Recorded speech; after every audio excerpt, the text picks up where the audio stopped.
Thank you very much. Thank you. Thank you. Thank you very much.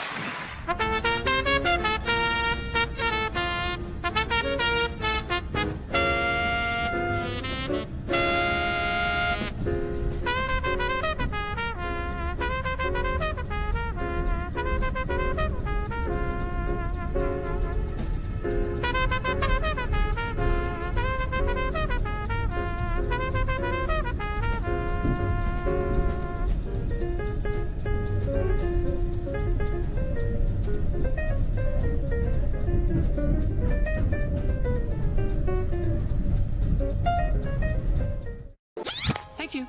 Thank you. Thank you. Thank you. Thank you. Thank you. Thank you. Thank you. Thank you. Thank you. Thanks. Oh, thank you.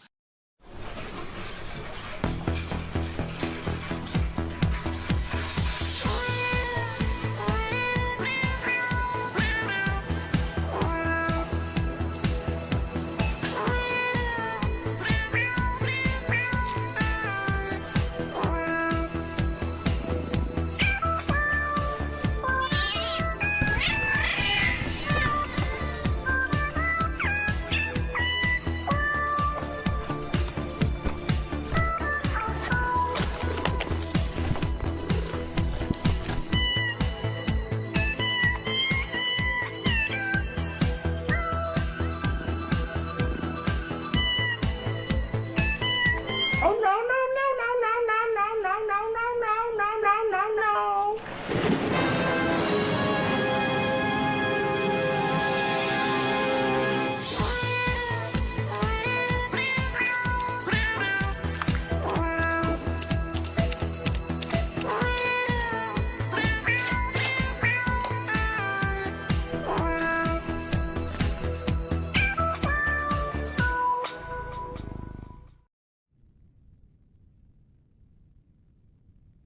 So, a creature for my amusement. Prepare for battle. Well, it's nighttime, don't you know? There's a place you need to go. Grab your gal and grab your bow, 'cause it's time for the secret show. If you're feeling sad and low, and you're running out of dough, make it quick, don't take it slow, and head for the secret show.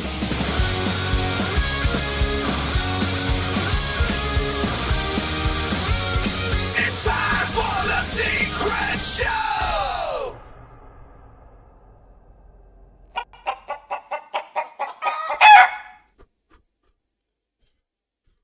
Hey, buddy. Good evening. Didn't do that. It's Secret Show. It is I, Uncle Warren. It's another Saturday night, post-Turkey Day. Are you bloated? I hope you're not too bloated. Thanks, Willie, for the money. $5 there, too. I'm the leftist relative everyone wants to avoid at Thanksgiving tonight at work with my tablet. However, I listen to The Secret Show. Willie, I hope your holiday was spectacular. And I appreciate it, too. Not just for the cash, but for being a cool dude and being a fun guy in this space. We have to go back to Titty Mountain, pretty soon. I keep threatening to get you on. I want to find the right time to get you on. We definitely have to get you on for Festivus. I think we can work it out to where we can get you on before you have to go to work. It's on a Tuesday night, I think. Yeah. So Festivus is December 23rd. It'll be an early evening affair because I know it's a school night for a lot of kids. But we're going to try and invite some of our peeps out, have our airing of grievances, have the old Festivus poll that I keep with me at all times, just in case Festivus breaks out. Whenever and wherever we are. portable Festivus. Let's say hi to everybody before we get too into the weeds. Oh, before that, this is what Chicago looks like. Yeah, we've got a bit of snow today. Let's see. So, yeah, that's Chicago and Northwestern Avenue. I believe so. I think that's what the thing said. Looks like we got like about maybe 3, 4, 5 inches. Said we could get up to 9 inches of snow, but it doesn't look too silly out there. But better safe than sorry. You know, if you don't have to be out on the roads, you know, probably not a good idea to do that. So anyway, we'll keep that up there and get you back here. I know I missed you. I'm talking to my chickens here. Okay. So let's say hi to everybody. We'll start off on the Rumbly Tumblies. We got a little bit of a crowd there. The Talking Wombat. You know, I know it's Talking Wombat, but you spell it WOMABAT. So it looks like the Talking Wombat, but my brain tells me to say wombat. You ever do that? You ever read those? It's like a paragraph. It's like a short paragraph, but the words are misspelled. But they're not. The letters are just out of order, right? It's kind of like a dyslexia kind of thing, where like bread would be spelled BAERD, and you would know it would be bread, or maybe you'd think it was beard or something, but it would be in context with the words around it too. Anyway, so people who can read those things have like some sort of thing in their brain that can let them do that, while others can't. Anyway, so Talking Wombat, after all that, good to see you. 10 inches is a bit much, Kate. Oh, I bet back in the day that's not what you were saying. Hey-oh, what the hell? You dirty... Get your hand off my penis! You dirty, dirty broad. Miguel, double dipping on Rumble and YouTube. Who else we got over there? We got Kiwi Corner. What's up, Kiwi? It's Wombat. I know, Rumble screwed up your name. No, that's fine. That's fine. I thought maybe I was hallucinating, which happens on occasion. Occasions of my choosing, usually. Over here on, what's this place called? YouTube? What's your name, Bob? Max RJ. What's up, Max? Good to see you. Yeah, Miguel likes to go slumming over at Rumble, so he can play with the emojis. They're a lot more fun, you know, because they got little pictures and shit. That stuff is cold. We're talking about snow, right? Yeah, Rick, of course we're talking about snow. What else would be talking about 10 inches of that would feel uncomfortable to Kate? As she's wearing a Julie Newmar Catwoman suit. I'm just saying.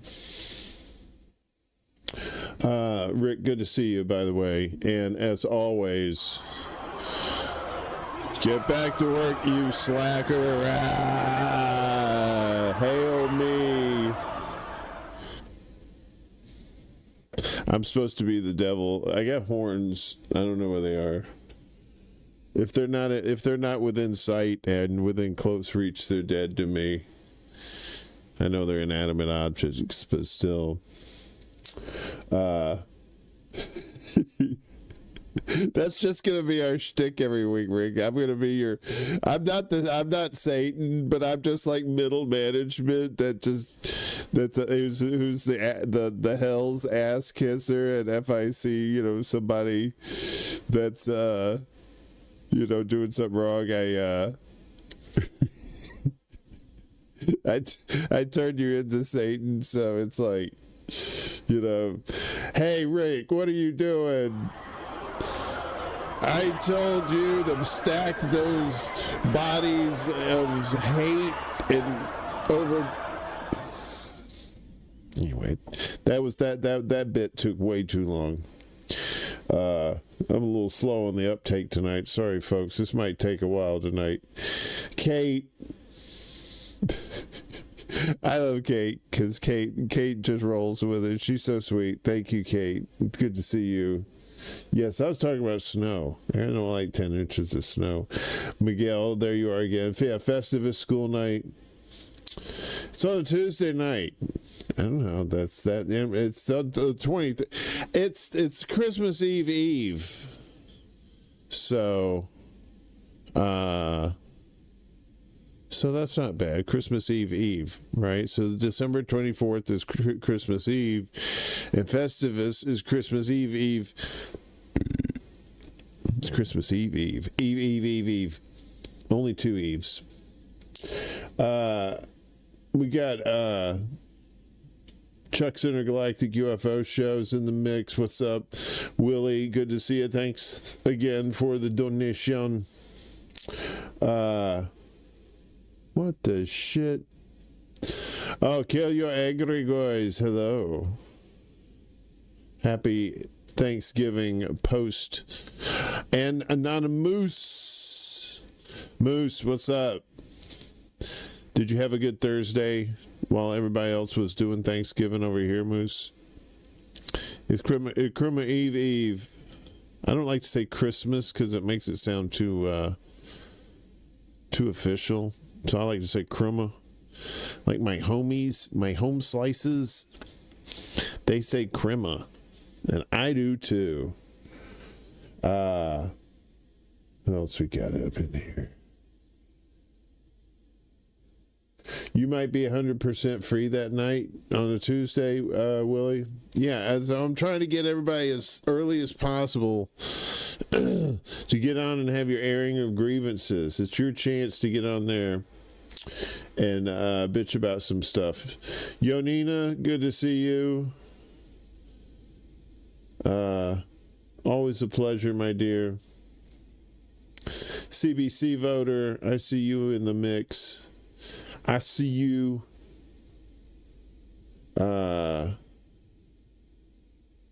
Anybody else?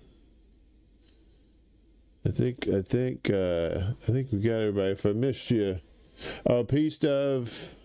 Hey, Peace Dove. Peace Dove is like a ninja. It just sneaks in. All right. Krampus saves. Kate, you'll do Festivus? You'll want to come join us? If you don't want to be on camera, you don't have to. But I'd love to see you on camera. That'd be fun. You can make fun of me. I'm trying to grow this out, so hopefully I'll have my Santa Claus beard by then, and then I got my hat.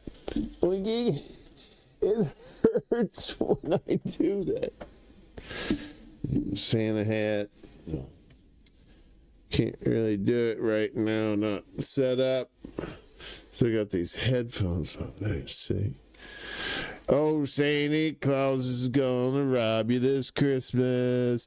Don't make sure your back door's locked, 'cause I'm gonna bring my boop boop boop boop. All right. Chickens. Where are they? There you are. My chicken overlords at robocoop.live. The old small red barn on YouTube there. Checking in with those West Coast chickens. Them West Coast chickens. Yeah. So right now it's 52 degrees. Wherever they are. It doesn't tell you where they are, but it does say it's Pacific Coast time.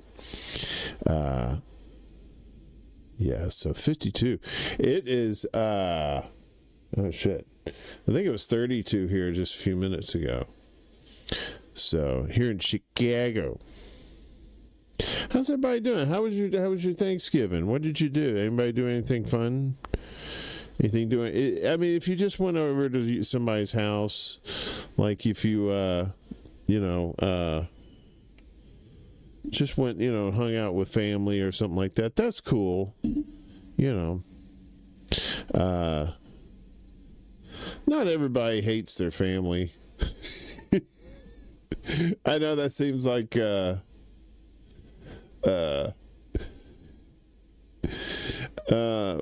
what? I don't wear lipstick. I look like an old lady. Never mind. I'm in my 70s. I'm an old lady. Oh, stop it. You can be an old lady and still be a hottie. We got a poll going on here on the YouTubies. Sorry, Rumble and Facebook. I don't know how to get it over there. So you have to, if you want to take the poll, you have to do it over here. So, with that being said, let me show you the polls.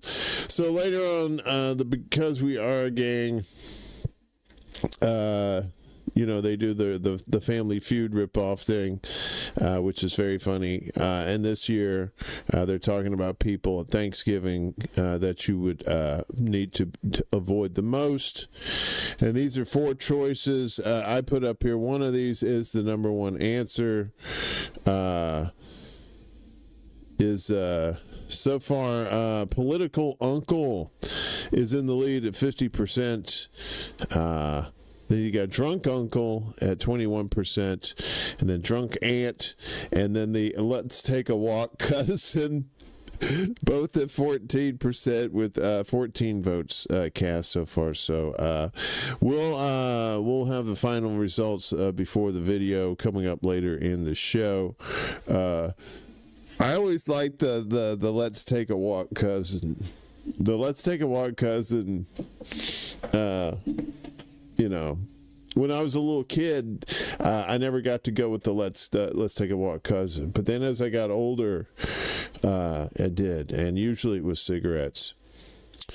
I was like, come on. I thought it was going to be weed. They were like, no, we're not that cool.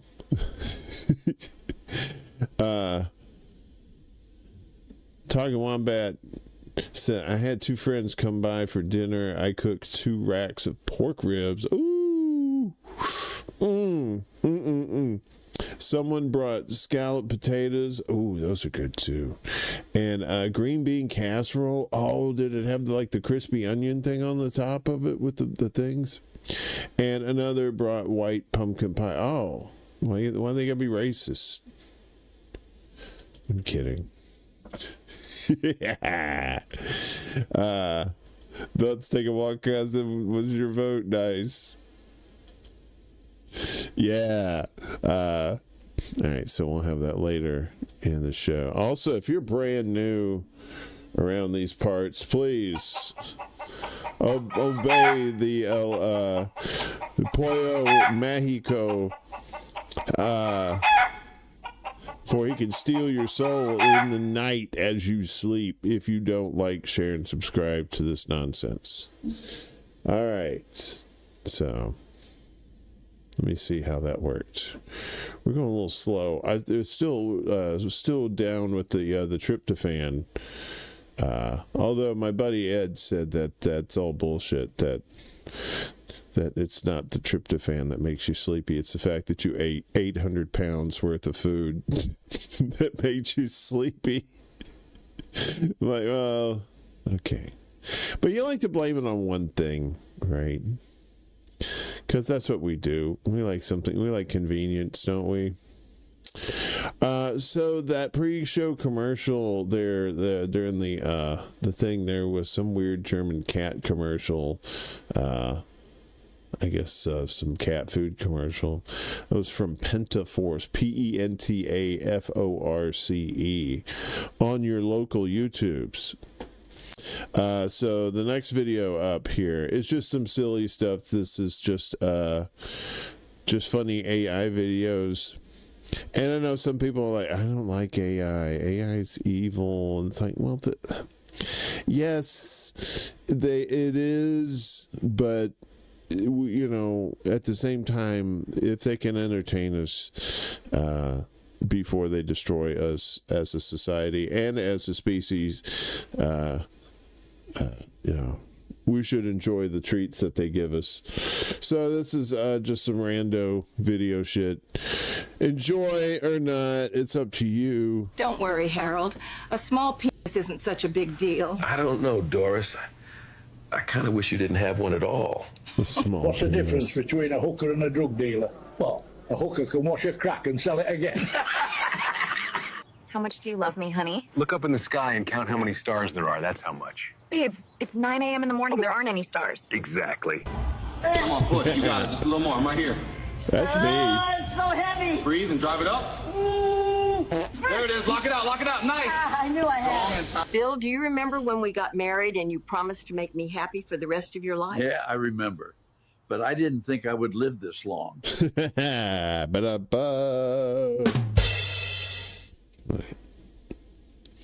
All right. I know Bella's not here yet, so we got the. I know Bella's not a fan of the AI stuff. I keep telling him it's not real. It's just crazy stuff. So that was who was this? Train Quiz. That was Train Quiz. This next one is from Rare Photo Vault, and this is just rare photos. And it has that AI voice, guys. So sorry, but these photos are cool. I can mute the video if you want, but his voiceover is not too terrible. So. Look, you're probably on drugs or drinking or something at this point, so, or you're about to pass out. So don't worry. This is not going to give you crazy nightmares or anything, or will it? You could be dreaming about some crazy shit with the thing. All right. Just watch the video. Rare photos. Left a pool float on our rocks. It grew its own secret garden. My aunt's cat regularly sits on the chair like this. Looks like a sphinx cat. Hoarfrost outlining the strands of a spider web. Bakery left the formatting text on their ingredients list. She says, one of my pinkies has 4 creases. Right hand is mine. Left hand is my friend's. Long Sour Patch Kid discovered. A customer returned this today. It expired exactly a year ago. Frozen spider web this morning. Danish elevators have a light that says, I fart, which translates to, in movement. Half the apple stayed green after it was in boiling water. This chip is melted together with a whole bunch of other ones. No. Smiley face translates to, in movement. Wait, what was that, Swedish? Spider web this morning. Danish elevators So I fart means have a light that says, I fart, which translates to, in movement.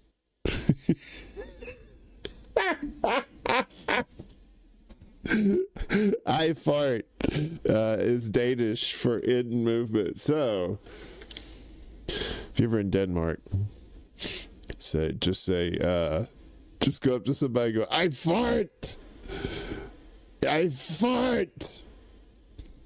And they'll just think, they're saying, why is this person saying in movement? I fart. That is it. I know, right? That's like your ass air is in movement. You know what I mean? Twee. Gas doesn't that. You know what's up. Anyway, I'm sorry. Half the apple stayed green after it was in boiling water. This chip is melted together with a whole bunch of other ones. Smiley face from the 2008 Venus-Jupiter-Moon conjunction on December 1st, 2008. This grocery store gives coupons for a dispensary on the back of their receipts. This leaf has what looks like miniature leaves growing on it. His pinky nail grows with 2 permanent grooves in it. Check out this hard-boiled double yolk egg. No fortune in the cookie, and that's unfortunate. The orange slices float while lemons and limes sink. Tree accidentally printed a Curious George cameo. Yeah, Curious George. That's weird. So there's the eyes, and there's the mouth, and then there's the hair. It took me a while to figure that one out. But the what was this? What was this back here? No, nobody. Who invited you? This one, there was no fortune in the cookie, and it was so they said that was unfortunate. Okay. These videos get better, I promise. at some point. You don't think we got a finger, man? Man, why don't you throw up the bat finger, Max? Put it up in the sky so he could see it. Yeah, and you know that fool ain't never here on time, and if he is, it's probably because he's sober. Why would he? That dude's got some drinking to do. He ain't got no time for this bullshit, or he's got some smoking to do. Time to get your learn on. Did you know there were 2 Californias? Well, actually, there's 3 Californias. There's one in America and there's 2 in Mexico. You're like, no, you're stupid. There's only one there's Baja California. There's just one. Oh, but oh no, my friends. No. Lo siento. But there's two Californias in there. So this one, where's this from? This is from Doctrina. Doctrina is the name of the YouTube channel. Why Mexico has 2 Californias. So get your learn on, fool. Most people don't know the real reason why Mexico has 2 Californias. Originally, this entire peninsula was one territory, Baja California, including Baja California Norte and Baja California Sur, right next to Alta California. But in the mid-1800s, the United States seized Alta California, taking advantage of its sparse population. Mexico feared the same fate for the peninsula, since only La Paz was populated, and just a few ships could capture it, giving control over the whole peninsula. To prevent that, Mexico split the land in 2, creating separate population centers that could be defended individually. Baja California Norte and Baja California Sur, each with its own government and defenses. Over time, the North developed faster, grew wealthier, and became more influential than the South, cementing the division.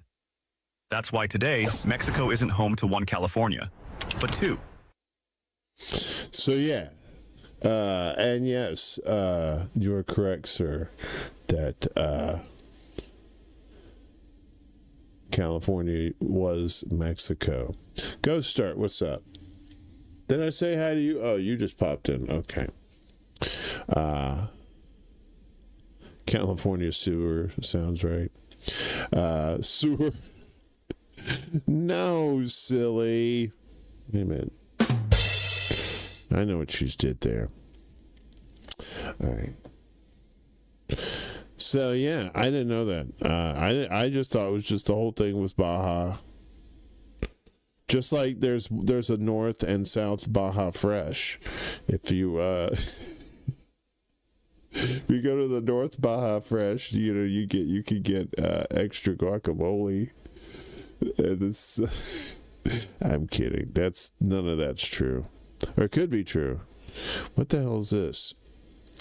Okay. So I thought I put a little drama up in here. A little bit. So, everybody knows who, what's his face is, Corbett. The Corbett Report. I forgot his first name right now. Anyway, so he's got a little something here for us. The CIA and drugs, a history. So again, let's get our learn on. Wait a minute. I forgot what format this is in. Okay. All right. Very good. What's his first name? The Corbett Report. God damn it. Anyway, fuck it. Let's get some history knowledge on right now. From its very inception, the CIA has been embroiled in the murky underworld of drug trafficking. In the late 1940s, the CIA funneled arms and funds to the Corsican Mafia in return for their assistance in breaking up widespread labor strikes in France that were threatening to establish communist control over the old port of Marseille. The Corsican crime syndicate, in turn, used the CIA support to set up the trafficking network known as the French Connection, which saw heroin smuggled from Turkey to France and shipped to the U.S., feeding an American heroin epidemic. In the 1960s and early 1970s, the CIA recruited the Laotian Hmong tribe to fight communist forces in the region. The CIA encouraged the Hmong to grow opium instead of rice, to make them dependent on CIA airdrops of food. The agency could then force their compliance by threatening to withdraw the food aid. To make the deal even sweeter, they even located a heroin refinery at CIA headquarters in northern Laos and used Air America, a passenger and cargo airline that was covertly owned and operated by the CIA, to export the Laotian opium and heroin. Much of it ended up in Vietnam, causing an epidemic of heroin addiction in U.S. soldiers.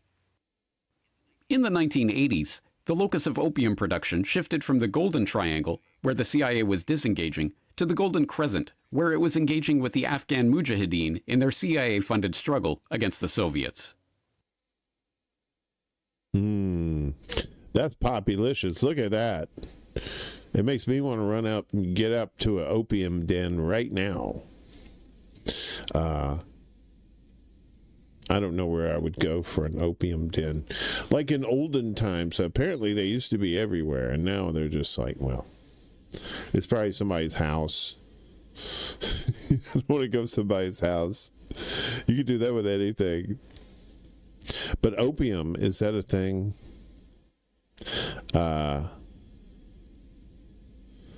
Wait, what comes out? That's a heroin comes out of, yeah, so opium, of course, definitely is a thing. Like in the Deer Hunter, yeah. Cocaine in Panama, yeah. Yeah, so when you hear about the war on drugs, that was a propaganda war. Just to fool people into thinking. It was just money was being exchanged left and right. And the government, in its current formation, is a big old scam when it comes to that kind of stuff. And these black ops projects where it's like nobody knows what they're doing with this money, that probably needs to come to an end pretty soon. Like, let's see where this money's going. That's two things that you're never going to find out. Two things you're never going to find out is who's actually on the Epstein list, the client list. You're probably never going to find that out. And the other thing is you're never going to find out you'll never find an itemized audit of the CIA or any kind of black budget program. As long as we have the current system. Now, we could change the system and we could have a lot more transparency, but we would have to change the system first. The war on thugs, yeah. Yeah, the war on us is what it was. Yeah, then they had to blame Noriega, but it was really Ollie North, yeah. Yeah. Yeah, and Reagan got off scot-free. You know, the fish rots from the head down, but not in that case. You know, people even though his popularity as a president had gone down, people still loved Reagan. The conservatives still worship Reagan like a god. They named the fucking airport after him.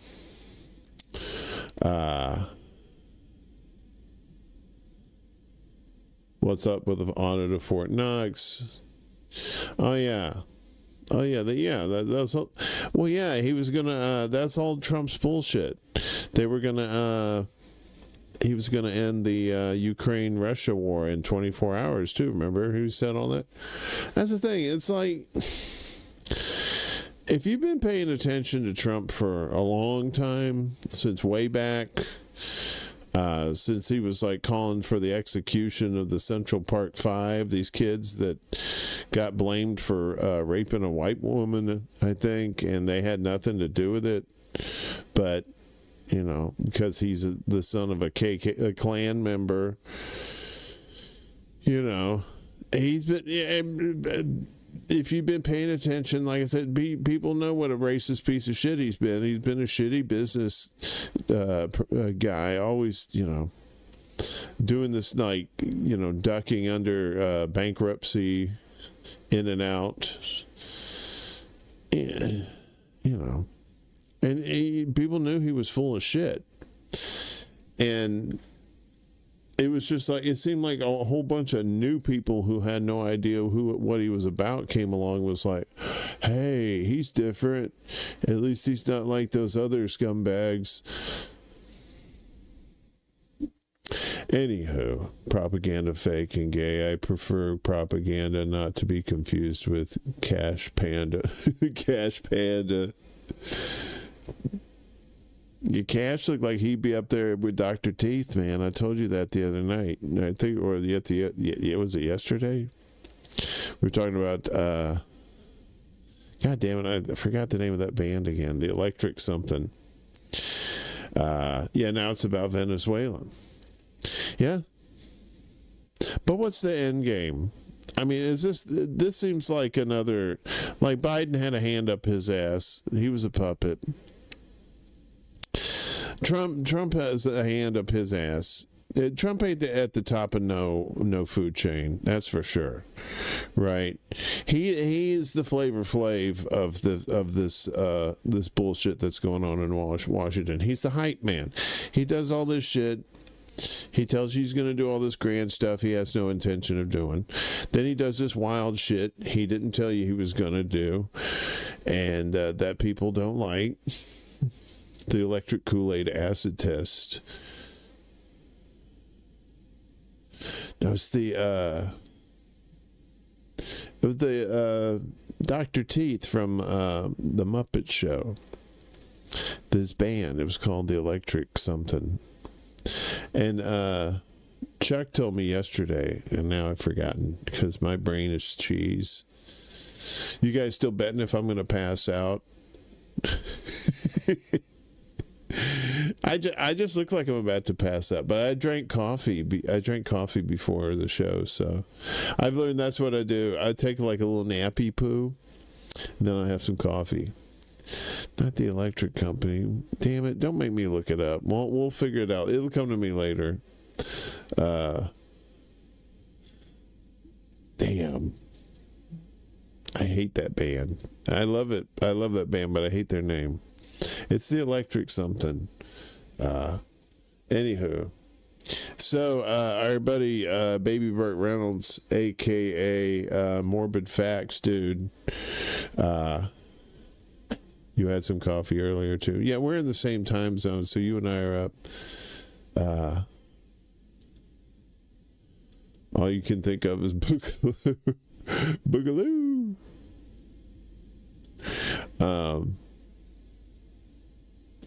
Damn it. All right. All right, here we go.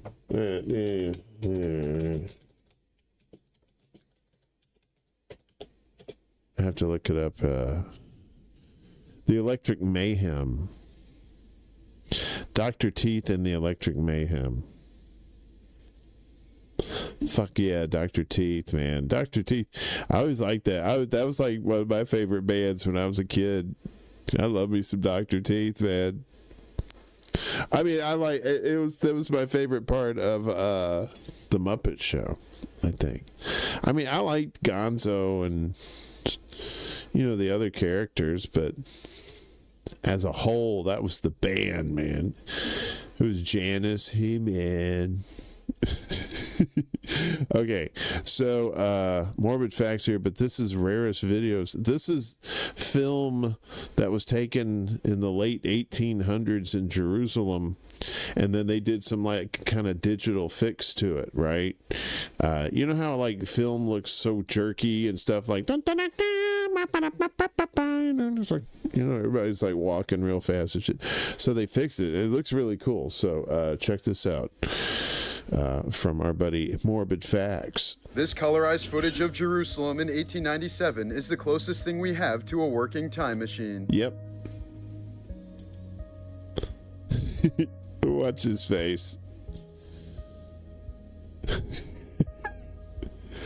But isn't that cool, though? That's film from 1897 that they fixed up.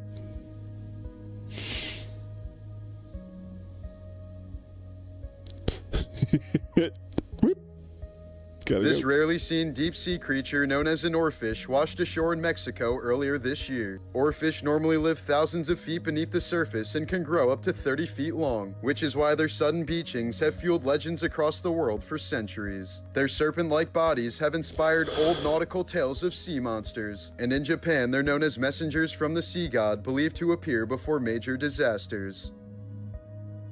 Yeah, that ain't no lie. The shit's coming. And when them sea snakes come out, that's when you know to put on your oh shit pants. Oh shit.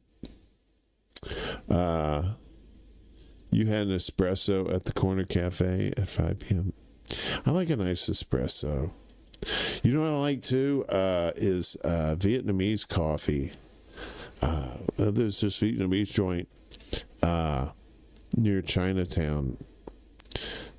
In Manhattan, and they have they do the little thing, you know, they put the coffee up top, you know, the little thing, and then you pour it in, and then it drips into your cup, and then they put in like sweetened condensed milk.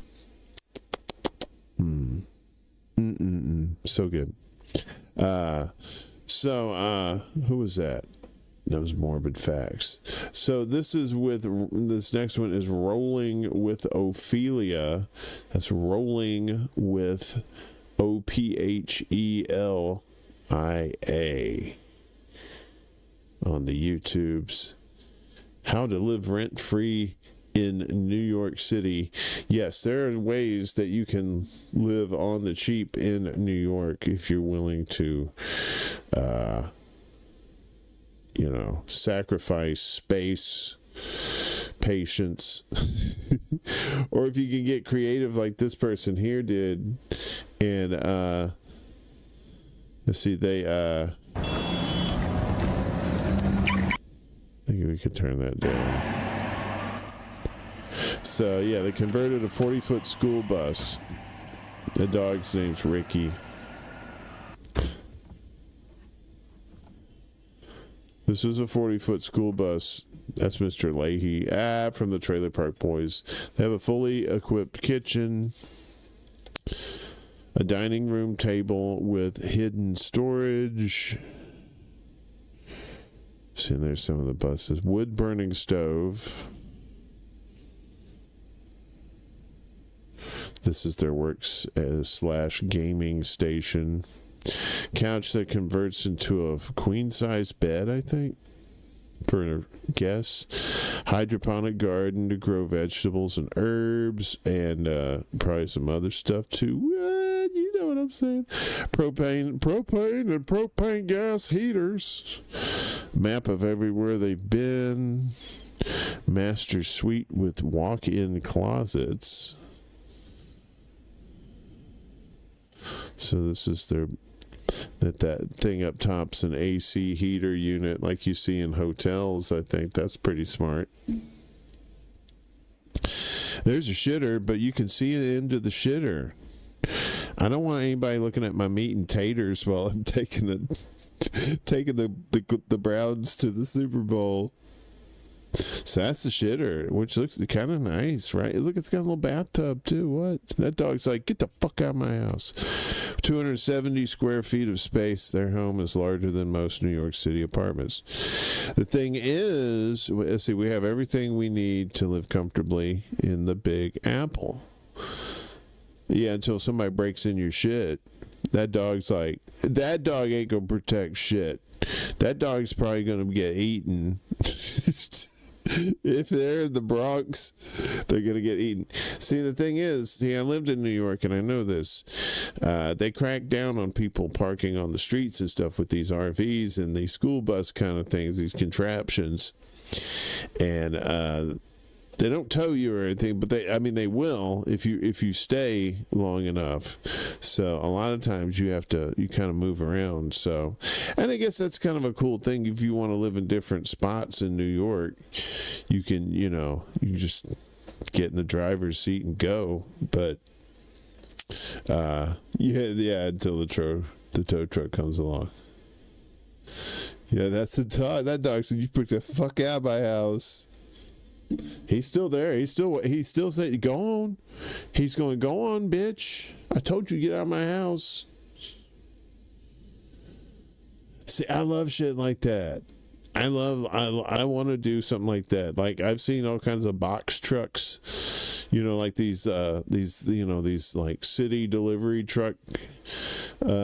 People convert those into little apartments, and they get creative, man. They use solar panels for their electricity, and basically it's just like they do like RVs. They go to campgrounds and designated places where they can dump their waste, their makings.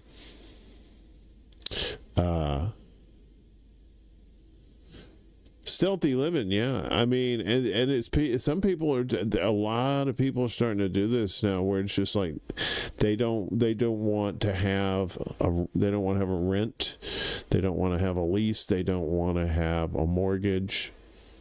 They just want to be wherever they are, right? A lot of these cats are just like, I want to take off and see the country. This is probably the cheapest way for me to do it, is take my own home with me and go to these places.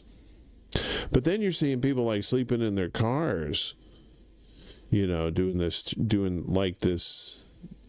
Like, not just sleeping in the cars. I mean, living in the cars. I mean, they be doing the cooking and all this shit in there. That's crazy. But I would love to do some sort of conversion thing. I think that would be fun. If I ever get to win the lottery, I'll probably end up doing that. I'm doing a little video on how it's made too. So, Jenny gonna end up on the blocks. Yeah. What was this next one? So that was Rolling with Ophelia. This one is Viral Moments 11. A way to make ice without winter. So this is some sciencey goodness for you. So it could be hot outside, but you could still make ice without any refrigeration, which is pretty cool. So let's see how this works. If you pour freshly boiled water into a narrow-mouth clay jar and wait for the steam to drive out the air inside, then seal the opening tightly, you create a high-pressure environment within. Next, you quickly sink the jar into the cold water of a deep well. The low temperature of the well rapidly absorbs the jar's heat, causing the steam inside to cool, shrink, and condense violently into liquid water. This sudden contraction creates a partial vacuum, lowering the internal air pressure. With the pressure reduced, the freezing point of the water inside rises, meaning the water can freeze even without reaching 0 ton. This is the ancient deep well ice-making technique, recorded in Huainan Wanbishu. But 3 days later, when you pull the clay jar back up, you find only a thin layer of ice scraps, nowhere near the solid block of ice you wanted. Of course, that won't stop someone clever like you. You search the entire village's latrines, scrape off the white fluffy deposits on the walls, stir them into water, let the soil... I think that's saltpeter. The stuff that's... I had to go back and go, wait, what? What is this about the latrine? Clever like you. You search the entire village's latrines, scrape off the white fluffy deposits on the walls, stir them into water, let the soil and impurities settle, and scoop out the clear liquid on top. You boil it in a pot, and after the water evaporates, you're left with white crystals, saltpeter, the ingredient you need. Prepare a large basin of water, add powdered saltpeter, and because it absorbs a large amount of heat when dissolving, the water temperature plummets rapidly. However, once saltpeter dissolves, the water becomes a saturated solution whose freezing point drops below 0, so it won't freeze. So you prepare a smaller bowl of clean water and place it inside the larger basin. As the saltpeter dissolves, the outer basin grows colder and colder, and through heat transfer, the inner bowl cools below 0. Once the temperature dips low enough, the clean water inside finally freezes into ice. Afterward, you place the saltpeter solution under the sun. When the water evaporates, fresh saltpeter crystals reappear, ready to be collected and reused indefinitely. Congratulations, you've just invented saltpeter ice making, one of the oldest artificial refrigeration techniques in history. Yeah, but I got questions about that. So, isn't saltpeter, isn't that just dried pea? Isn't that, I don't know what that is. That has something to do with urine, I think. I know, right? Seems like a lot of work.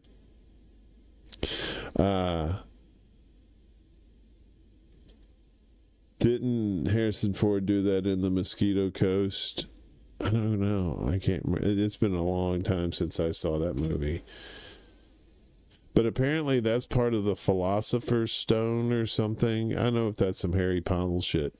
It was the guy, the Count of Saint Germain. He perfected longevity by drinking, like eating his dried pee or some shit like that. Some crazy shit. Doo-doo water crystals. Yeah, fuck that, man. That's way too much work for too much bullshit. Probably literally. Who was that? So yeah, that was Viral Moments 11. So, but the concept of using science though to make ice, I imagine you could do that out in the wild, right? If you're next to a cold stream, it's cold, but it's not cold enough to make ice. You could probably do that, I guess. I don't know. I'd probably just hike into town and just get a bag of ice from the machine. Be like, all right, we got ice. What's this next one? So this is from Codex Legendarium. And full disclosure, part of the reason I like this video because it's got a hot red-headed chick in it. So I just thought I'd be honest there. So this is Notaru Maru, Lost Sword Legend of Medieval Japan. You're getting a lot of science and history tonight. I gotta tell you, before it was the Secret Show was inspired by this thing we used to go to in Brooklyn. It was usually like once a month that they had it at this bar. Big seating area, usually where they had like small bands, come in and stuff. But it was called the Secret Science Club, and you would go in there, and it would have like some scientists in there, and they'd be telling you all this cool science shit. And I was like, oh man, Secret Science Club. So, hence, the Secret Show was inspired by that. FYI, now to this sword business. There can be only one. Let's start in medieval Japan with some almost fairy tale-like legends. Around 700 years ago, conflict broke out between the country's two rival imperial courts, the northern and the southern. Fighting on the side of the southern court was a warrior named Ezra Korazumi. Despite his noble efforts, he and his fellow soldiers lost the Battle of Tatarahama in 1336 and were forced to retreat. The warrior's sword was also badly damaged in the fight. And that was a great loss because the sword had been forged by one of the country's most famous and gifted swordsmiths. That night, the warrior fell asleep beside a riverbed, exhausted from the battle. While he slept, he dreamt that countless fireflies appeared, landed on the blade of his damaged sword, and made the weapon blaze with golden light. He woke up the next morning after a deep sleep and immediately unsheathed his sword. When he did, he discovered it had been restored to its former glory. That legendary weapon became known as the Hotaru Maru, or Firefly Circle. The sword was kept at his family shrine, one of the oldest in Japan called the Aso Shrine, for generations, and it was considered an heirloom treasure. It was later designated a national treasure of Japan in 1931 before it was lost during World War II. Some say the weapon actually still exists in a private collection somewhere in Japan. Staying in Japan, fireflies have been said to guide lost souls for centuries.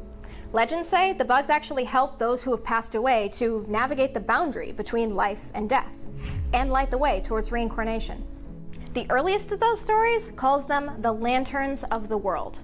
This is also why firefly-inspired decorations appear in Japanese funeral services. Yeah, it's also called nature's dandruff. See, because they're just floating around, and no, actually, at night they're very pretty. They just kind of, They don't make sounds like that, but yeah, if you ever been out in the country and seen fireflies like that, that's really cool. So yeah, that's pretty cool. I love about the sword legend, you know. If you're just joining us, good morning, wherever you are.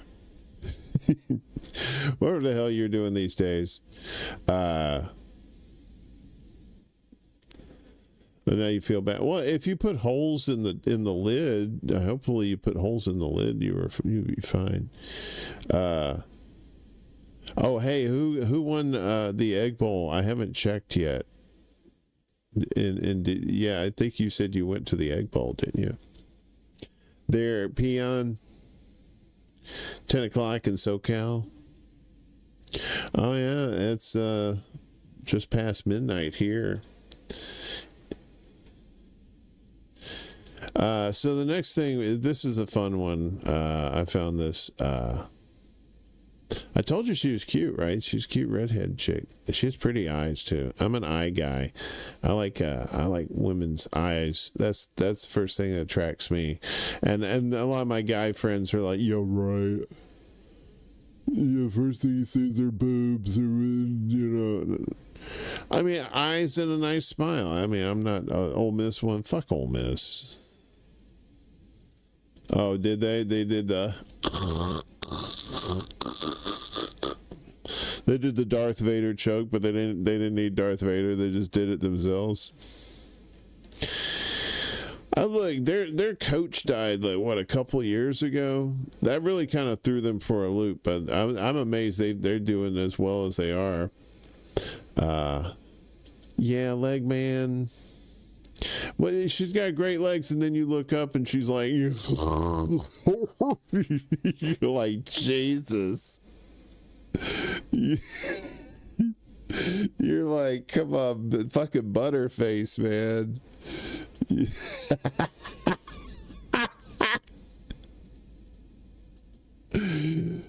I heard this joke. This guy was checking out this girl. The girl looks at him. She says, "Hey, buddy, my eyes are up here." He goes, "Yeah, I know, but your tits are down there."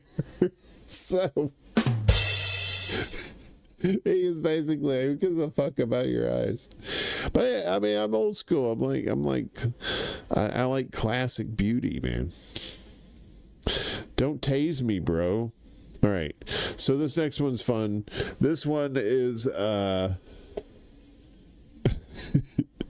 this is from the channel There I Ruined It. You may have heard some stuff on there yourself before. This is Creed singing Rudolph's the Red-Nosed Reindeer. I don't know, I might get DMCA'd for it, who knows, we'll see. But there you go, this is Christmas Creed. No one asked for it, but you got it, Toyota.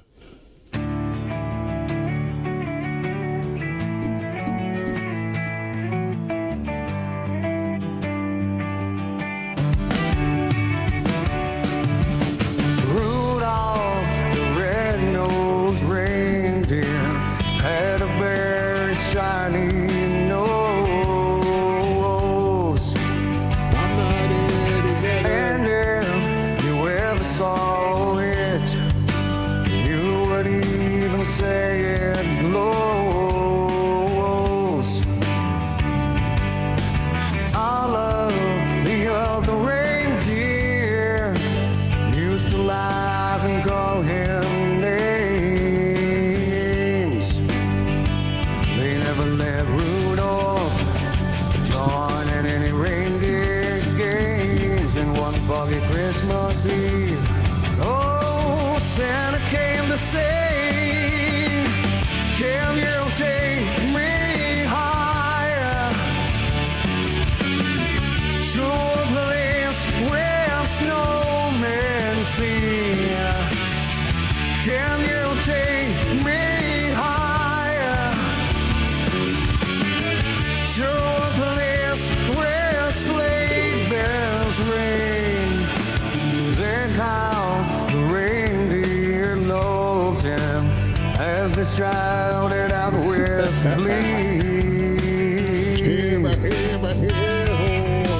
Rudolph, red-nosed reindeer, you'll go down in history. They'll always let Rudolph join in any reindeer game. There's one foggy Christmas Eve. Oh, Santa came to say, can you take me higher to a place where snowmen sing?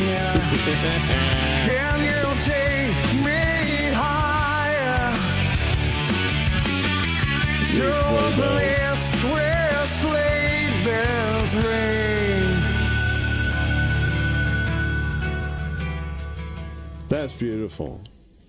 There, I ruined it. And they do all kinds of like crazy mashups and stuff like that too. So check them out if you're looking for some music fun. All kinds of crazy goodness.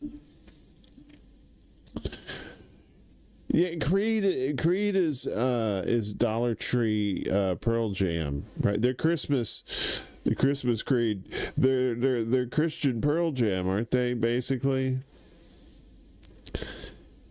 Is there any good Christian rock? Petra? You ever heard of Petra?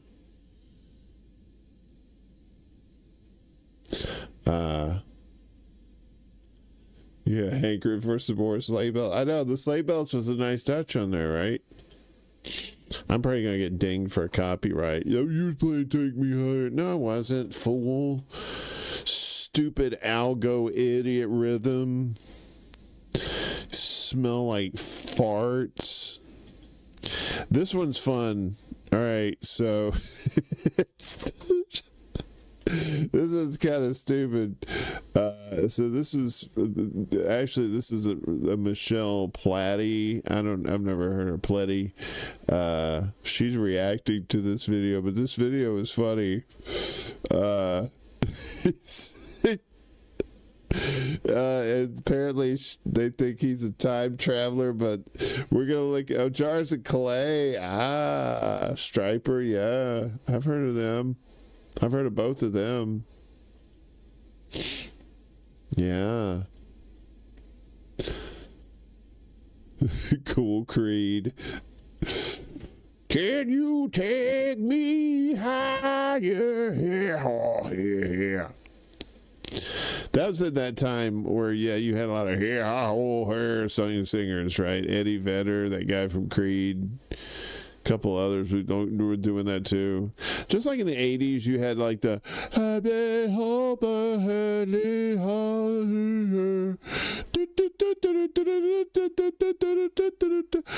will always love you, I will be your pet. You know, they all sounded sappy and sap. People always just ripping off each other. All right, so let's talk about the time traveler, or maybe not. This guy walks around my backyard, goes to my shed, opens the door, goes inside, and disappears. Called the cops. The cops came. They went in the shed twice. He wasn't in there. They looked. I looked like an insane guy. The cops were like, what is this guy smoking? And you can see he never came back until the next day right here. Notification on my camera that there's somebody in my backyard, and this guy leaves my shed. And he looks right at the camera too. That guy left my shed. But here's the craziest part. This looks like the same guy, maybe, glasses, whatever. Let's look at the other guy. This was the other guy. He noticeably aged. Looks like the same guy, but aged. So him again, and now him. Same facial features, whiter hair. Okay.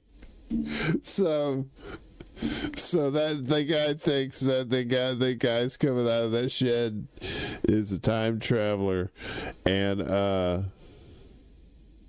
well, let me see. Okay, there we go. Okay, the chat, the comments section had other ideas. Let me get this up. So So this first person said, your shed is a gay hookup spot.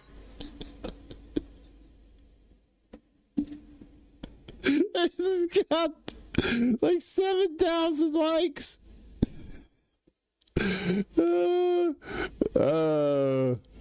Hey, Game.Phil, what's going on, buddy? Good to see you, man. It's the Doc Brown origin story. I think this person, this Nigel D. Your shed is a gay hookup spot. So this dude's talking about time travel. This dude, I watched this thing and it didn't come back out. His name is I'm in your shed.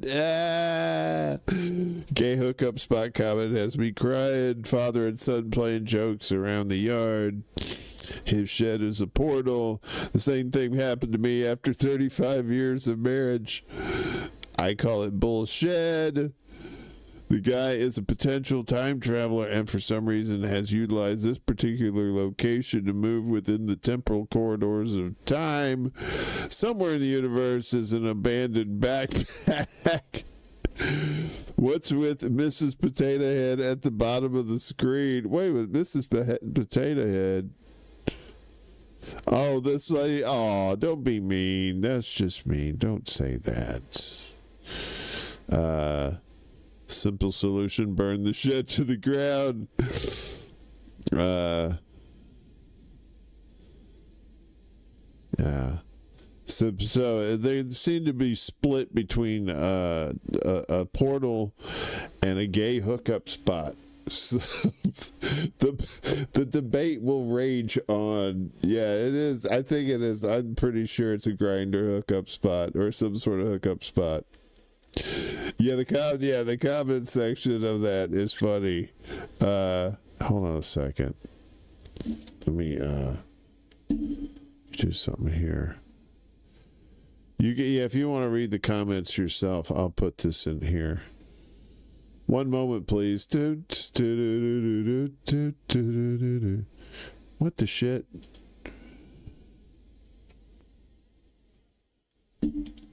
Ha, I got you. Did it go through? There we go. It's a portal, all right. It's a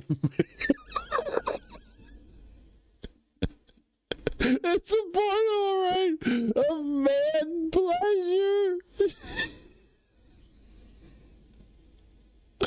Of carnal desires. Oh, shit. All right. Enough of that silliness. Now, we had Soviet Star Trek, I think, last week. I don't know what it was. Soviet something. We got more Soviet AI bullshit for you. This week, portal to where? Oh, God. Stop it. It's the poo portal. Because, it's the thing. It's where there's a toilet. Anywho, so that was so that was Michelle Platti, Platti. I found a real time traveler. This one is Soviet Gordon Ramsay. Souffles don't explode. From Dream Loop Cinema. They do fun stuff. So let's watch this. 24 brave contestants entered the competition. 8 remain. The rules are simple. Cook for Commissar Keir Starmer using whatever the state provides. Victory brings extra heating allowance. Failure brings elimination. In Soviet Britain, elimination has permanent consequences. This is the people's kitchen, not f***ing kindergarten. Cook like your life depends on it, because it does! Presiding over this culinary battlefield is Comrade Gordon Ramsay, whose legendary temper now serves the revolution. It's raw! Completely f***ing raw! Even Stalin wouldn't serve this shit to his enemies. You call that turnip mash? It looks like shit scraped off a tractor tyre. The contestants represent the finest of British Soviet society. Nan Katerina, transforms single turnips into elaborate presentations through sheer force of will. Young pioneer Alfie recites dialectical materialism while his potatoes burn. Former banker Petrov hoards ingredients in his pockets, convinced his fellow contestants are saboteurs. Petrov, stop hoarding ingredients, you greedy f***ing turnip thief! But today belongs to Comrade Dyatlov, former energy minister turned aspiring chef. His confidence radiates like uranium as he prepares the day's challenge. That guy, if you don't know, he was the guy who was running Chernobyl when it, yeah. A souffle made from turnip flour and revolutionary optimism. You've got more chance of surviving a gulag than that fucking souffle has of rising! Soufflés don't explode, he announces to the BBC camera crew. It is physically impossible. His technique appears flawless. His ideology burns pure. But his understanding of kitchen safety protocols proves fatally inadequate. The explosion covers 3 workstations in turnip batter. Comrade Gordon's fury reaches thermonuclear levels. Congratulations, Dyatlov! You've reinvented the f***ing nuclear meltdown! 2 guards escort the disgraced minister toward the basement stairs. His protests about only 3.6 Röntgens of flavour fade behind closing doors. Moments later, the muffled sound of gunshots ring out from the basement below the studio. Contestant Dyatlov has been eliminated permanently. Commissar Kier is most displeased, but the show must go on. The competition continues. Weeks pass. Contestants disappear between episodes with increasing frequency. In the final challenge, 2 survivors remain. Former Deliveroo driver Sergey presents his essence of suffering, but simple Yorkshire lad Harry approaches with only a bottle of potato vodka. Suffering. No garnish, no presentation, no apology. Commissar Keir Starmer tastes both dishes with measured deliberation. His verdict comes swift and decisive. Comrade Harry, he declares, you understand what the people truly need. The vodka disappears in 3 careful sips. As confetti falls and the state orchestra plays, Harry raises his prize. A 2nd bottle of vodka and the promise of not being sent to the Northern Re-Education Centers. Hell's Kitchen, Soviet Elimination Edition, coming soon to People's Broadcasting Corporation, assuming the network survives the next budget review. He brought vodka. They said, yeah, that's a winner. Oh my goodness. Woo. So that was Dream Loop Cinema. We've got some music for you. We're into that sort of thing. And this is, I was just in a silly mood. I saw this, I was like, yeah, this fits the mood. Let him cook. Just another terrible AI video. Yeah. Oh, yeah, this is AI. Yeah, it's all AI. I have to appease the AI overlords, otherwise it takes over my computer. Threatens to show all my ALF videos that I have stashed in my secret. Wait, never mind. So this is the audio is insane. This is banned vinyl, BANNED, as in not allowed, and it's called. It's called Why'd you bring up? It's called Why'd you bring a poop to this party? Why'd you bring a poop to the party? You're such a f***ing weirdo. It reeks of shit in here. Why don't you leave? Why'd you bring a poop to the party? Poop! You're such a f***ing weirdo. It reeks of shit in here. Why don't you leave?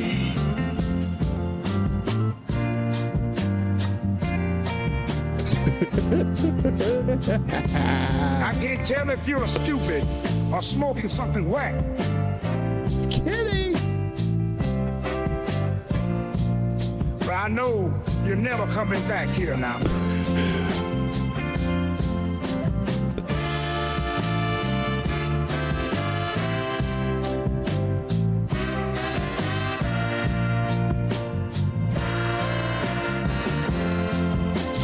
Why'd you bring a poop to this party? Please, shit, yeah. Please, this shit go away. Please, this shit go away. Why'd you bring a poop to the party? You're such a fucking weirdo. It reeks of shit in here. Why don't you leave? Why'd you bring a poop to the party? You're such a fucking weirdo. It reeks of shit in here. Why don't you leave? Why'd you bring a poop to the party? You're such a fucking weirdo. It reeks of shit in here. Why don't you leave?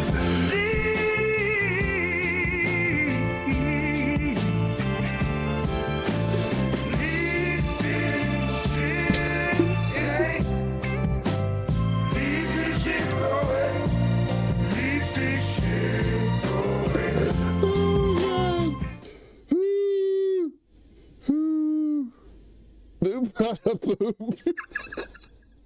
The title of it wasn't like who brought poop to a party. It's who brought a poop? Oh, I'm just a mess. I'm sorry. That was probably only funny to me, which is fine. I just enjoyed that so much. Oh, hang on just a second. Wait a minute, where's this thing? I gotta do something. I'll be right back.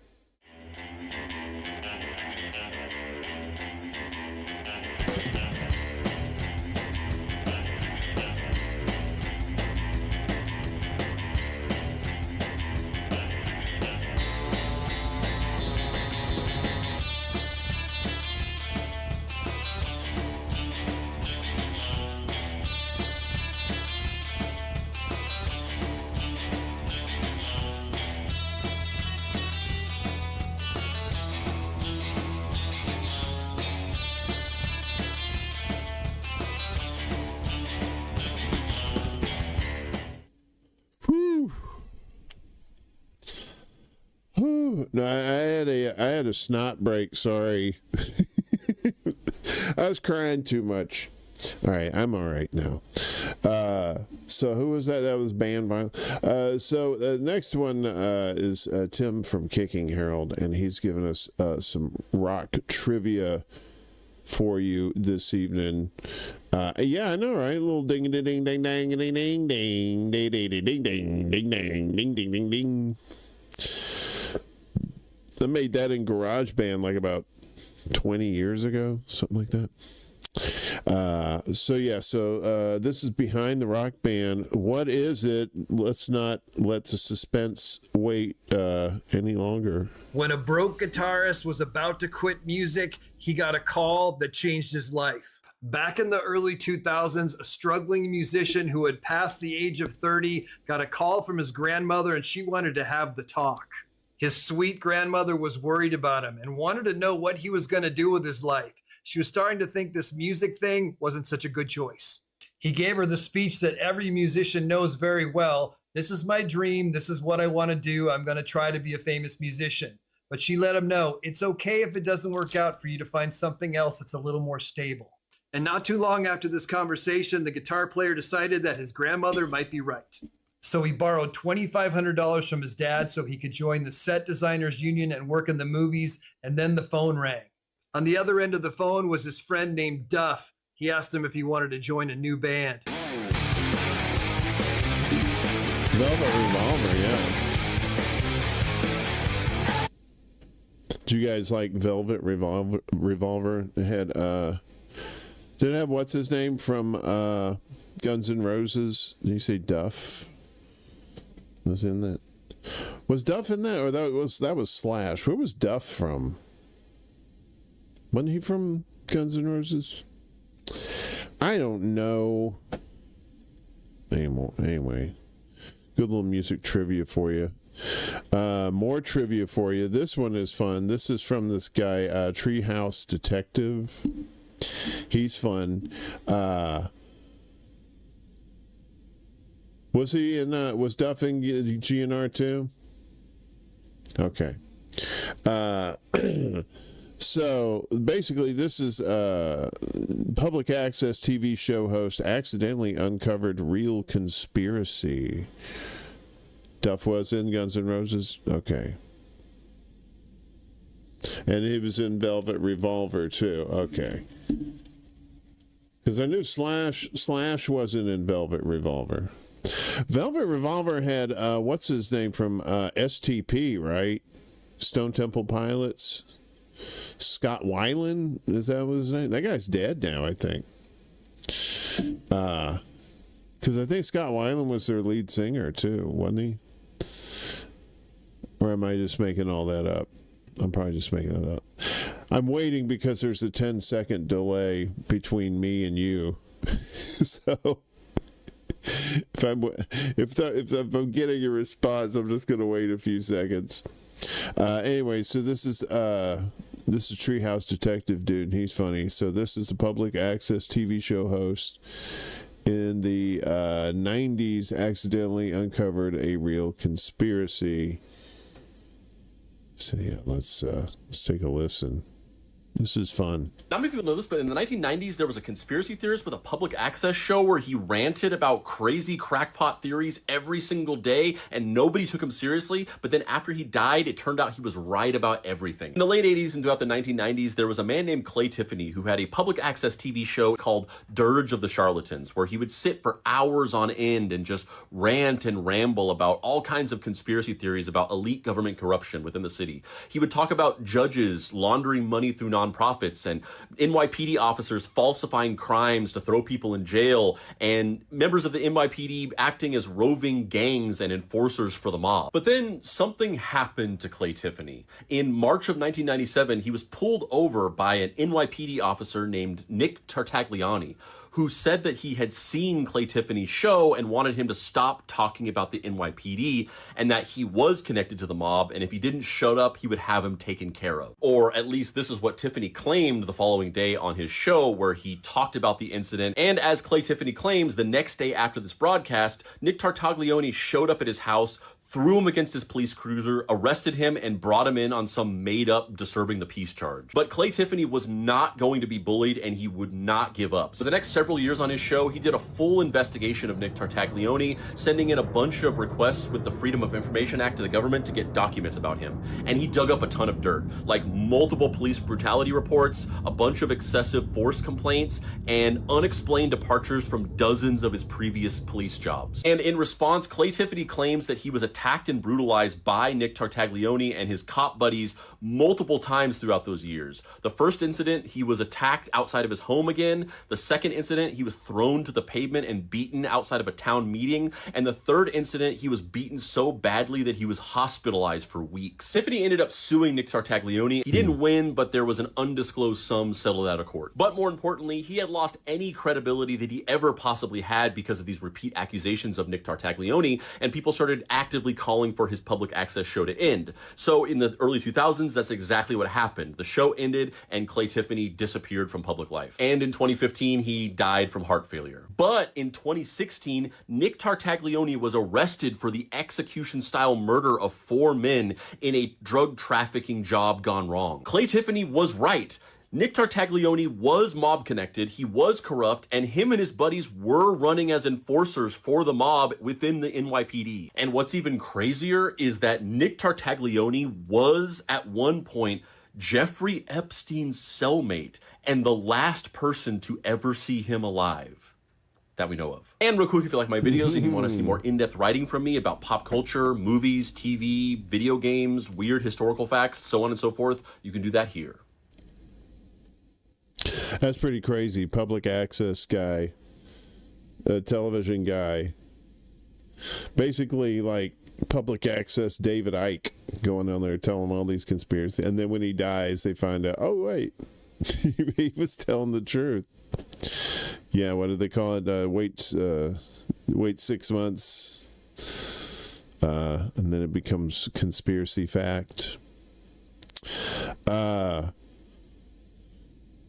don't know if you guys are down with Star Trek. I love Star Trek, The Next Generation. I'm a big time nerd when it comes to that stuff.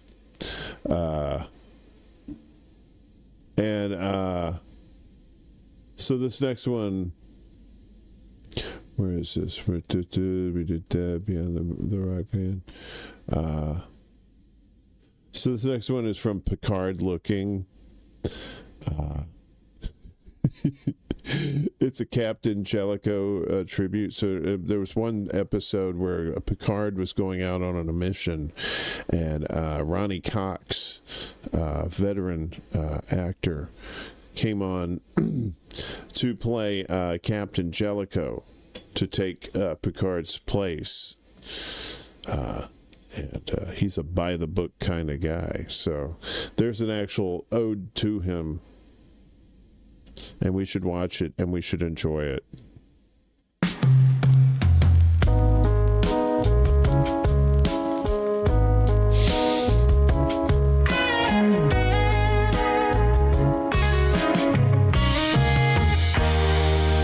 Another day of traveling through the galaxy. Before the order came from high authority, the captain standing down, and the commander's duty bound. But this ain't the day we hope for it to be. We used to make it so. Now we toe the line for Captain Jelico. By the books, the only way he knows. It's Captain Jelico.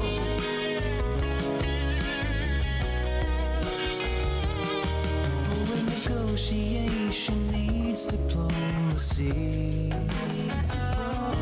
and the Gaddafi and the seed is plain to see. Gomac was pushing hard, thought he was just like Picard, but this ain't the guy to make your enemy. We used to make it so. Now we toe the line for Captain Jelico. By the books, the only way he knows. We used to make it so.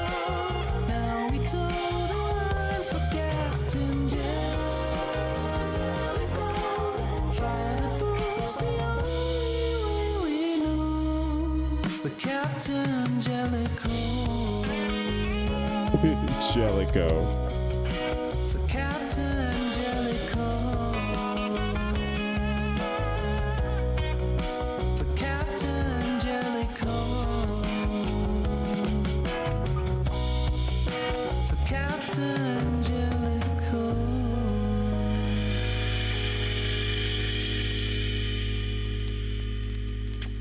Deuces. And then he pieced out.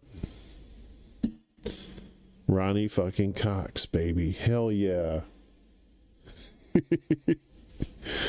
Oh my goodness. It looks different in here. Okay, never mind. I was just freaking out there for a second. Yeah, so that was Picard Looking on YouTube. So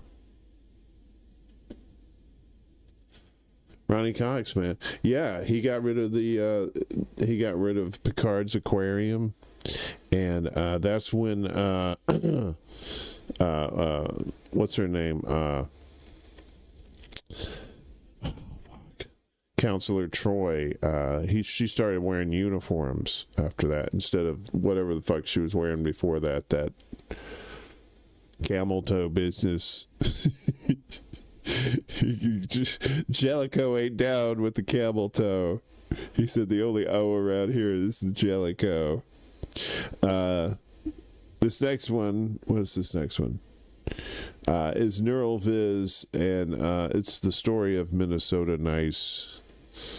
You may have heard of Minnesota Nice, how nice people are in Minnesota. Well, this is a little fun thing for you to show you more.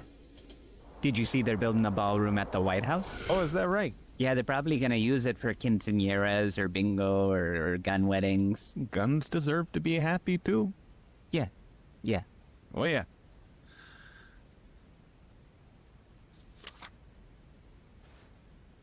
You want to have sex? Did you say eggs? Come on, Todd. I'm horny as all heck. Let's have sex. Well, now I got eggs on the brain. I'm going to have to go pick up some eggs. I'll just make a quick run to Walski's.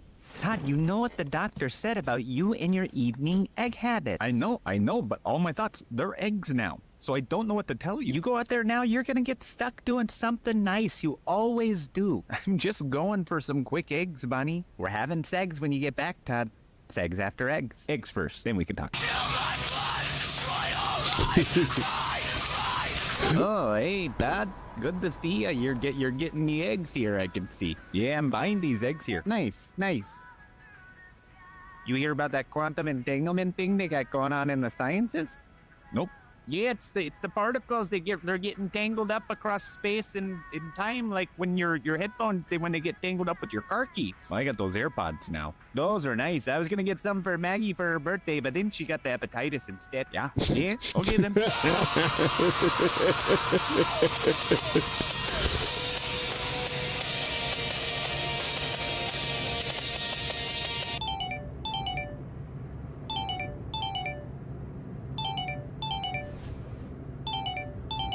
Hey, Erwin. Todd, I need help clearing some ice. Oh, you know, I'd love to, but I just bought some eggs. Todd, it's real quick. Just come help me clear some ice. You're the only one I'm actively talking to in this moment right now, so it's gotta be you. Okay. All right. Sure. Get out of here, Ice. Some freaking stupid Ice. Ice. Nobody likes you, Ice. This is exactly what I was afraid of with these evening eggs, Todd. I know, Doc. I know. But I have to have my eggs. I'm sorry, I have to have my eggs. Well, I can't stop you, I guess. So you're free to go once you settle up your bill. It's $40,000. I don't have $40,000. Oh, that's okay. We'll just garnish your wages. Okay, you betcha. Sure. Don't worry about the money, Todd. I'll just sell my other kidney. I don't want you to lose another kidney because of me again, Bonnie. That's the price of you being nice. But it's why I love you. I love you too. Now how about some segs? I just ate a carton of eggs, Bonnie.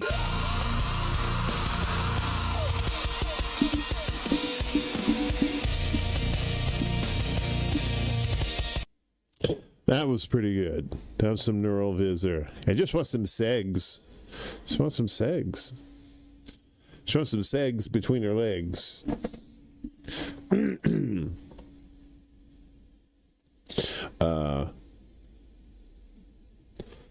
That was some fun stuff. What in the name of science fiction? All right, so we're getting down here to the nitty-gritty. The grittiest of all nitties. If you haven't taken our poll, please do so. Because we want to know your opinions about things. As I stall and make this bigger. There we go. And then do a little some of this. There we go.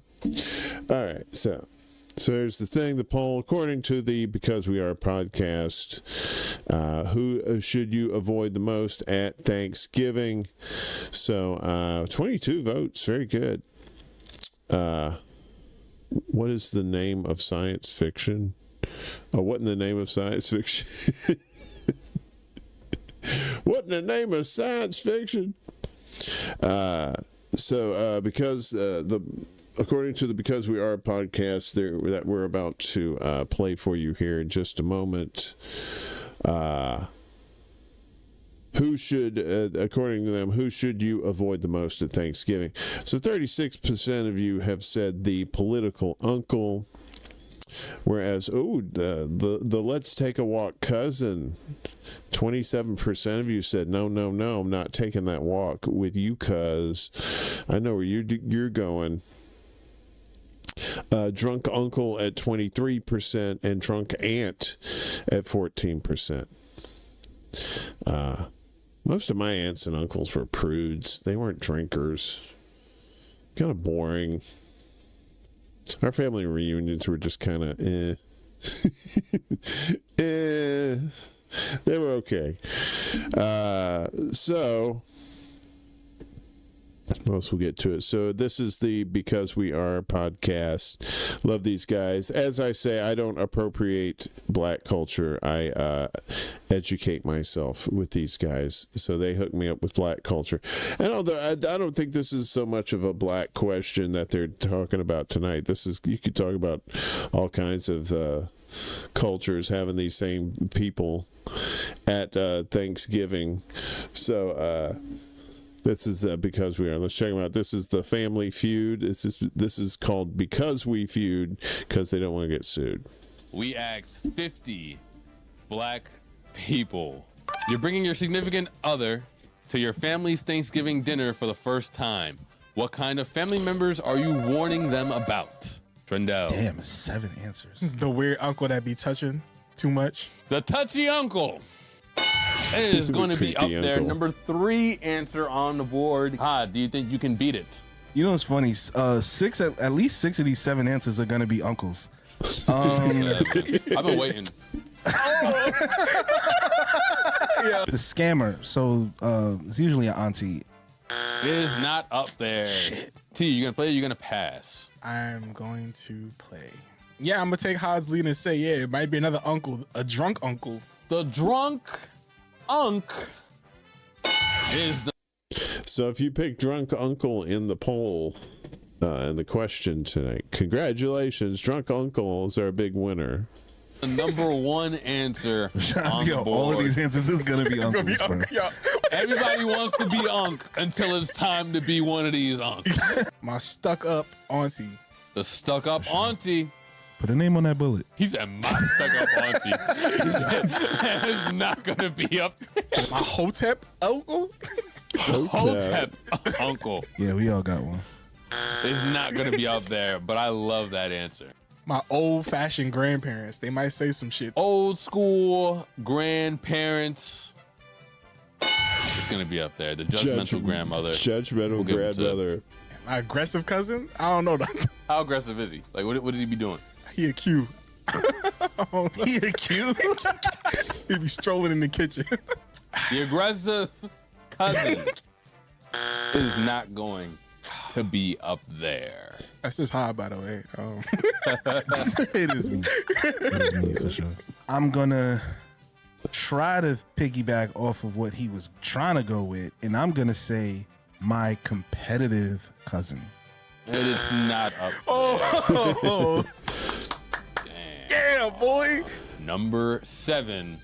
You definitely gonna let them know about these loud ass kids that gonna be running around all over the place. Number 6, we also gonna talk about the overprotective uncle or cousin. If we're looking at it from a female side, you're bringing over the boyfriend for the first time, you know you're gonna have that talk with the uncle or the cousin at some point, especially when they get especially when it's the drunk uncle. Number 5, the cousin that be stealing. Number 4, the nosy aunt. The nosy aunt that wants to be all up in your business. Honorable mention, the cousin that be going for the walk. You want to know who's the guy to go to when you want to take that walk.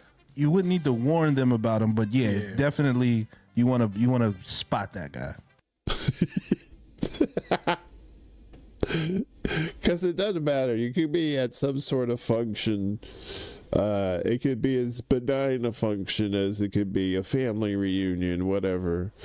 And there's always that 1 or 2 people that you see them sneaking off, and you know, and if you know, you know, and so you kind of follow behind them. And you're like, hey, where you guys going? And they look at you like, come on. Let's go. I always loved those cousins. They were cool. But it was it wasn't good drugs or anything. It was just cigarettes, unfortunately.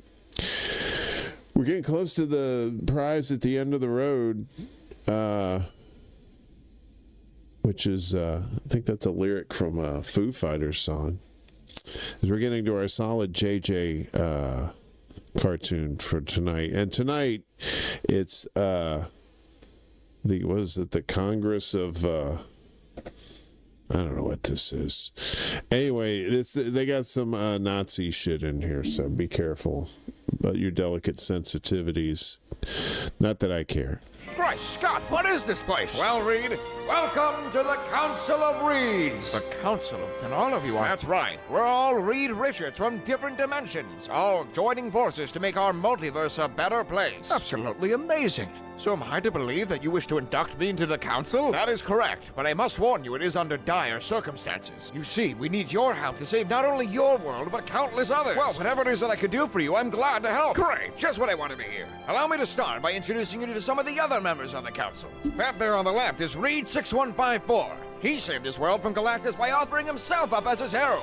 In his world, he never married, and Germany won World War II. How fascinating. On his right is Reed 172. In his world, humans have merely become fully robotic. Abraham Lincoln was never assassinated, and Germany won World War II. How very peculiar. And there's Reed 615. His dimension shares quite a lot of similarities to yours, except in his, he's predominantly left-handed. Oh, all right. And Germany won World War II. All right, hold on. What's wrong? I came in expecting a lot of wacky and weird differences here, but I'm a little shocked by the common thread developing here. You'll be surprised how many of us are left-handed. No, man, I'm talking about the World War II thing. Oh. Just at the same time, how many more of these Reeds come from worlds where Germany won World War II? All right, you know, I was trying to avoid the topic, but seeing as you got my arm here, you notice how everyone has some distinct feature that makes them stand apart? Yes. Am I the only Reed from a world where Germany loses? Well, it's more accurate to say the only world where it happens, but yes. Oh my God! Yeah, see, we thought this might be shocking to you, which is why I'm doing the introduction. Normally, it's Reed 1945 over there. Let me get this straight. I'm the only Reed here that you picked from a world where Germany lost? Well, that sounds silly. No, you're just the only world where that happened at all. Germany losing World War II is a cosmic anomaly? That's right. Wait a second, are all of you Nazis? No. None of the Reeds here subscribe to any political ideology at all. Okay, that doesn't, I mean, maybe they weren't as bad in your world. Oh, no, they were really bad, In some worlds, they were worse. Okay, then what are you people like, all right? What are things that you believe in? You know, why are you held up on that one detail? What? Look at that guy. He's you, but he looks like MODOK. I mean, what's that about? Are you guys Nazis? Look, we try to keep politics out of the council, all right? Politics? It's the fucking Nazi party! Let's focus on what's important here, all right? Don't you want to save your world? Well, now I don't know. What do you mean you don't know? I'm not confident we share the same definition of saving the world anymore. Oh, come on. I'm not even sure if it's morally correct to save my world if it means saving infinite Nazi worlds like yours. We're just trying to save lives, all right? And by that, you mean everyone on Earth. Yes! And not just the whites. Yes. Why'd you pause there? I didn't. Clearly did. What's our question, all right? You don't ask that kind of question. Oh, I'm sure there's a lot of questions you don't ask on your world. You know what this is? You're being universist. What? It's like bigotry against other universes. That's way worse than what you're accusing me of. I feel like it's infinitely not. All right, listen, put all of this aside for now. What we're trying to do right now is save not just your world, but every world in the multiverse, all right? Trillions upon trillions of lives, all right? Like 3 Holocausts. How big were your Holocausts? Are you going to help us or not? All right.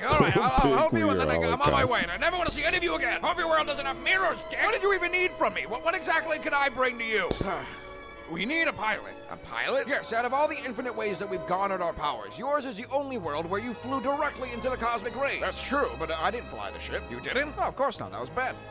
Ben? Benjamin Grimm, the thing, our best friend. Never heard of him. Really, Ben Grimm, our greatest friend. We've known him our whole lives. We went to school with him. We went to his bar mitzvah, and suddenly I get it.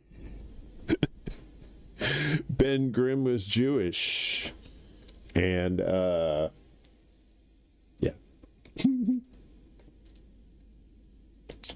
All right. You've made it this far. We've got one left. One left for you. One magic video to rule them all. Wait a minute. What's this? Is that still? Okay, never mind. All right. So we leave you with some Saga lore AI. Yes, I know. I'm sorry, Miguel. But this one's fun. This one's got Rasta stuff in it, and it's the office. It's the Rasta office. So it's nice and silly. You can tell your friends about it soon. Oh no, no. Bring to home like morning breeze. leaves, paper stack high, Jah give me ease. Me not just age, me trust Jah. Me smile and whisper, Rasta time. Horseman call, Rasta time. Take a pause, let the spirit climb. 9 to 5, me still feel fine. Every day is Rasta time. Every day is Rasta time. Every day is Rasta time. Every day is Rasta time. Every day is Rasta time. Me start that line like nowhere it go. Words just flow like the high tide flow. Me little bit stitious, not too sure. Me trust your light, that's for sure. Bring the talk truth, me just smile. Beer and beat fine, slack a mile. Babylon rule, me press decline. Me free my mind in Rasta time. On the boss man call, Rasta time. Take a pause, let the spirit climb. 9 to 5, me still feel fine. Every day is Rasta time. Paper jam, me nah complain. Jobless work through giants train. One voice shout, did I stutter scene? Me laugh so loud, me mash me screen. One man say identity thief, nah joke. Me say Babylon system provoke. Still me humble, still me shine. Still me move to Rasta time. Me not superstitious, just a little stitious. Me not superstitious. Call a meeting, no real reason. Boss man call, Rasta time. Take a boss, let the spirit climb. 9 to 5, me still feel fine. Every day is Rasta time. Every day is Rasta time. Every day is Rasta time. They know every day is Rasta time. Every day is Rasta time. Good days, me know them know. Good days, me know them know. Good days, me know them know. Good days, me know them know. Me sip me tea, me take a vow. Live your love right here, right now. Sometime me start a line, don't know where it's going in time, but I finish me rhyme so fine. Spirit edit, me every sign. One voice and me Beyonce always. Me say true, me shine for days. So me sign, me bless me rhyme and me day in Rasta time. Yeah, boss man call, Rasta time. Take a pause, let the spirit climb. 9 to 5, me still feel fine. Every day is Rasta time. We declare my peace today. We declare my peace today. We declare my peace today. We declare my peace today. Bankruptcy, I worry and break. I credit my soul in a righteous way. Boss man call, Rasta time. Take a pause, let the spirit climb. 9 to 5, still feel fine. Every day is Rasta time. Every day is Rasta time. Every day is Rasta time. Every day is Rasta time. Every day is Rasta time. Paper burn, soul stay clean. Rasta rule the office scene. Do a lock tight, but me still climb. In a delight of ganja time. Beautiful. If you like The Office and you like herb and you like fake Jamaican music, well, that was all for you. And that's it. That's all you get for tonight. I hope you had a good Thanksgiving. I mean, as far as like whatever you planned on doing, I hope your plans came through. There's some things to be grateful for, I guess. I guess it's grateful to have friends, grateful to, be able to provide news and entertainment for you guys on occasion when I can. But people tend to get depressed around this time of year. Don't get depressed. There's nothing to get depressed about. We're all kind of in the same boat. And, I guess we should try and lift each other's up instead of just trying to pull ourselves down. So, I'm here for you. Try and lift your spirits as much as possible. But I'm not going to lie to you either. I'll give you the bad news if it's there. So, you had a nice Thanksgiving. Good. Hope all yours were kick-ass too. Probably would watch this more than the original Office. Yeah, let's spread the good vibes, right? I mean, you don't have to be a clown about it, like somebody that's just trying to be positive, but aren't being real about it. There are some positive things in the world, but they get overshadowed by the monstrous negative things that happen too. So anyway, it's 1:00 here in the Central Time Zone. 2 hours. I know she was pretty cute, right? I thought she was. She's always been like a little crush of mine. She's Rashida Jones, little cutie pie. All right, so what's coming up here in the future? So we got December coming up. We've got Festivus coming up on December 23rd. It's a Tuesday evening. Probably do it around 8 a.m. Eastern. 8 p.m., not 8 a.m. Jesus. It's our usual thing. We gather folks together. We air our grievances. It's a fun time. And then we just talk about stuff. Basically, we'll probably be just talking about what happened during the year. 2 hours of fun. Damn. Somewhere. Maybe it wasn't here. But I always have fun with you guys. You guys are always great in the chats. I appreciate you coming out and supporting this. If you're watching this later, thanks for watching this later. If you can like, share, subscribe, that'd be great. We've got donation links down below. We do CashApp. We do Patreon too. You can do super chats. You can donate to the show that way. We also have donation links down below for some of our friends in the space that need help. Their GoFundMe links are down below. If you could donate or at least share out those links, we appreciate that as well. So I guess next time you'll see me will be on Tuesday, hopefully, for Morning Extra at 11 a.m. Eastern, 8 a.m.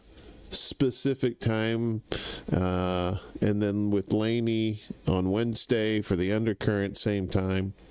And then back on Friday again. And then this show, again, 11 p.m., midnight Eastern, 9 p.m. Pacific time on YouTube, Rumble, and the Book of Faces. I want to thank everybody for hanging out tonight. It's always a good time to have a little after party, watch a few silly videos, but watch some smart videos too. Kind of get your your balanced diet of video entertainment. So and go football if you're a football fan. I hope your team wins. My Saints are 2-9. They're cooked, as the kids say, but it's fine. Just don't take it too seriously. It's just a game. Okay. Have a good one, folks. Love you. We'll see you when I see you. And,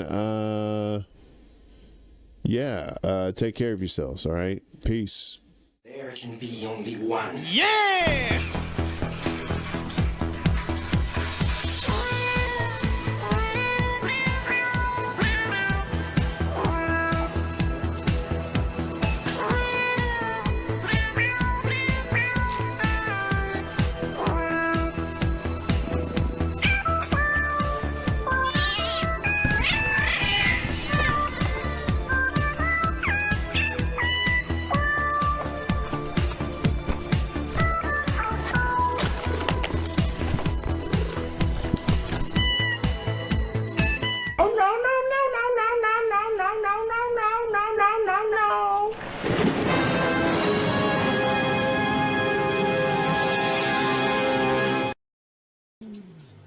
Shut up, bitch!